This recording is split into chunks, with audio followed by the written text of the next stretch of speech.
అందరికీ నమస్కారం. ఏపీ టుడేకి స్వాగతం. భారతీయ జనతా పార్టీకి ఏమైంది ఆంధ్రప్రదేశ్ రాష్ట్రంలో?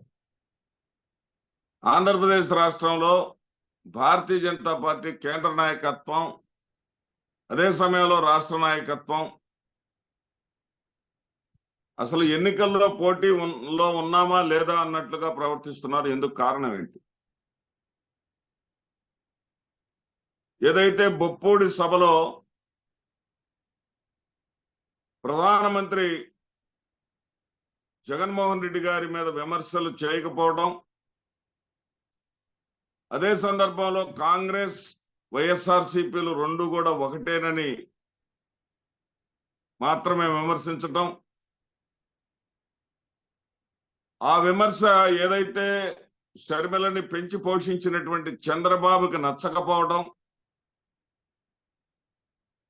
మరి చంద్రబాబు అప్పటి వరకు కూడా షర్మిల తన కోసమే పిసిసి అధ్యక్ష పదవి తీసుకుంది అని ఆశించినటువంటి చంద్రబాబు నాయుడికి శరాఘాతం లాగా నరేంద్ర మోడీ గారి విమర్శ తాకటం,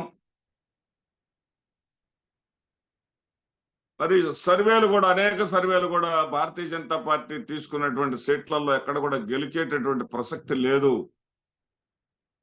ఎక్కడన్నా అరాకొరా గెలిచే అవకాశాలు ఉన్నాయేమో కానీ ఎక్కడ కూడా గెలిచేటటువంటి ప్రశ్న లేదు అనేటటువంటి ఆలోచన కావచ్చు. లేదా గతంలో భారతీయ జనతా పార్టీ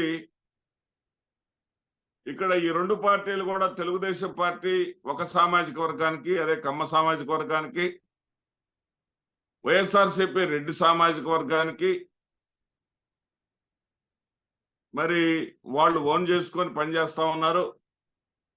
కాబట్టి ఈ రాష్ట్రంలో కాపు సామాజిక వర్గాన్ని భారతీయ జనతా పార్టీ ఓన్ చేసుకోవాలి.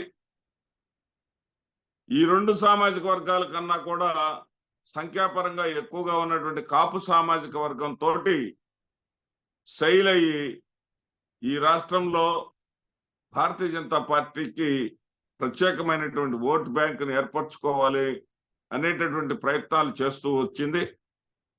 ఆ ప్రయత్నాల్లో భాగంగానే ఇద్దరు కాపు నేతల్ని, సోము వీర్రాజు, కన్నా లక్ష్మీనారాయణ గారులను మరి అధ్యక్షులుగా నియమించింది. వాళ్ళైతే మరి పవన్ కళ్యాణ్ ని కూడా తమ దారిలో ఉంచుకుంటారు.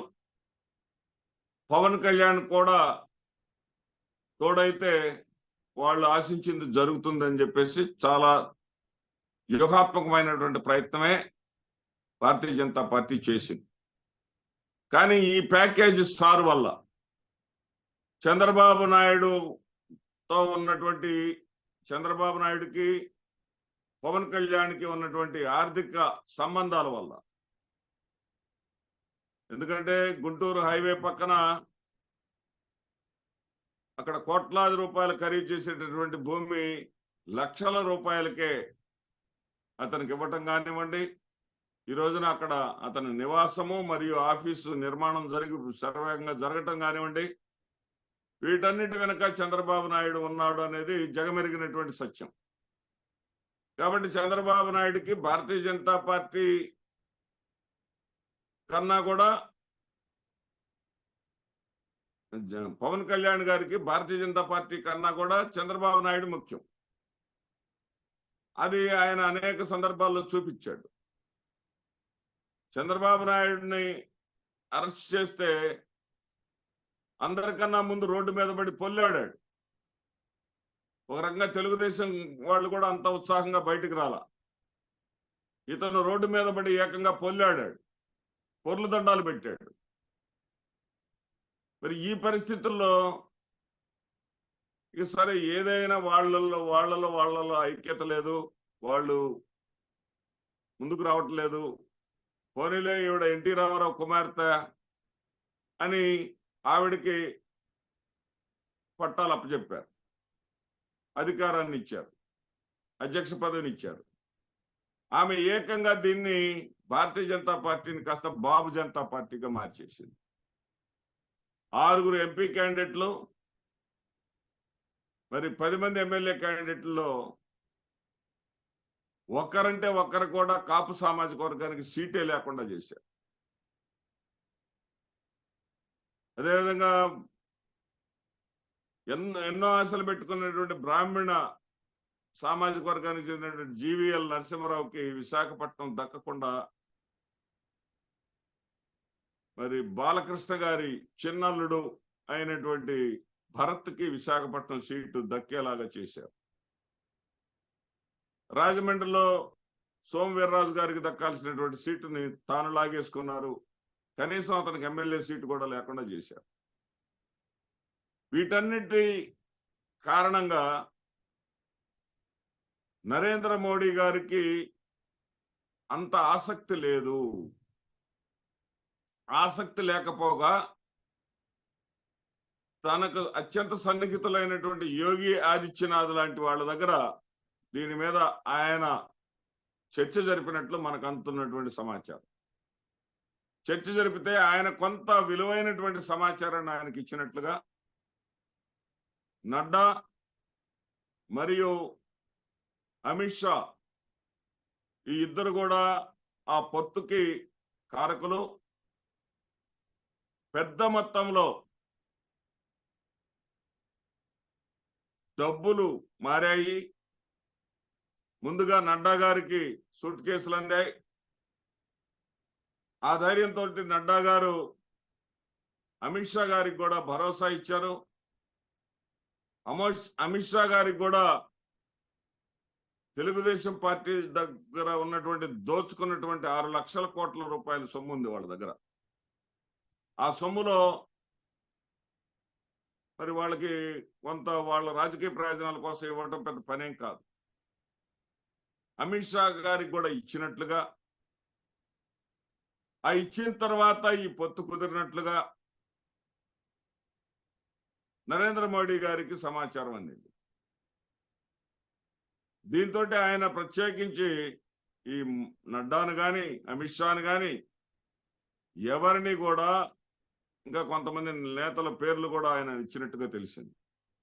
మీరందరూ కూడా ఆంధ్రప్రదేశ్లో పర్యటనలు చేయాల్సినటువంటి అవసరం లేదు, తెలుగు రాష్ట్రమైనటువంటి తెలంగాణలోనే ఈ పర్యటనలు పెట్టుకోండి అని చెప్పేసి ఆదేశించడం జరిగింది. దీనికి రెండో కారణం కూడా లేకపోలేదు. ఎందుకంటే ఈ వచ్చేటటువంటి సర్వేలన్నిటికన్నా కూడా కేంద్ర ప్రభుత్వం ఎప్పుడు కూడా సెంట్రల్ ఇంటెలిజెన్స్ ఇచ్చేటటువంటి సర్వే పైన ఆధారపడుతుంది. ఆ సెంట్రల్ ఇంటెలిజెన్స్ ఇచ్చేటటువంటి సర్వేలో చాలా స్పష్టంగా వైఎస్ఆర్సీపీ దాదాపుగా 20 పార్లమెంటు స్థానాలను గెలుచుకోబోతుంది అనేటటువంటి సమాచారం పక్కాగా వాళ్ళ దగ్గర ఉంది. ఏ రకంగా చూసినా సరే చంద్రబాబు నాయుడు గారి కన్నా జగన్మోహన్ రెడ్డి గారు ఒక నమ్మకమైనటువంటి రాజకీయవేత్త, విలువలకు కట్టుబడి ఉండేటటువంటి వ్యక్తి. చంద్రబాబు నాయుడు అనేక సార్లు భారతీయ జనతా పార్టీని డంకీ కొట్టించారు. భారతీయ జనతా పార్టీకి వ్యతిరేకంగా పోరాటాలే చేశాడు. భారతీయ జనతా పార్టీ ప్రధానమంత్రి ఆంధ్రప్రదేశ్ రాష్ట్రంలో వస్తే నల్లబెల్లులు విసిరేశాడు, నిరసనలు తెలియజేశాడు, అనరాని మాటలు అన్నాడు. భార్యను చూసుకోలేని వాడు దేశానికి ఎలా పనికొస్తాడన్నాడు. అసలు ముస్లింలను దేశం నుంచే తరిమేస్తాడు, మళ్ళీ ఒకసారి ఇతనికి అధికారం ఇస్తే అన్నాడు. వీటన్నిటినీ దృష్టిలో పెట్టుకున్నటువంటి నరేంద్ర మోడీ గారికి అసలు పొత్తు ఇష్టమే లేదు. ఆ ఇష్టం లేని దానికి మరి ఆయన ఆంతరంగికులు ఇచ్చినటువంటి సమాచారం తోడై ఆంధ్రప్రదేశ్ పై ఈ స్థాయిలో అనాసక్తి పెరిగింది. మరి అగ్గికి నెయ్యి తోడైనట్లుగా ఈ ఇంటెలిజెన్స్ సర్వే కూడా వైఎస్ఆర్సీపీ అత్యధిక పార్లమెంటు స్థానాలను ఆంధ్రప్రదేశ్ రాష్ట్రంలో గెలుచుకోబోతుందన్న సమాచారం వచ్చిన తర్వాత ఆంధ్రప్రదేశ్లో భారతీయ జనతా పార్టీ మరింత అనాసక్తంగా ఉంది, చాలా నిర్లిప్తంగా ఉంది. ఏమి జరిగితే అది జరిగిద్ది, ఎన్ని ఓట్లు వస్తే అన్ని ఓట్లు వస్తాయి, ఎన్ని సీట్లు వస్తే అన్ని సీట్లు వస్తాయి. మనం అక్కడ పోరాడాల్సినటువంటి అవసరం లేదనేటటువంటి నిర్ణయానికి వచ్చినట్టుగా అర్థమవుతా ఉంది. నమస్తే.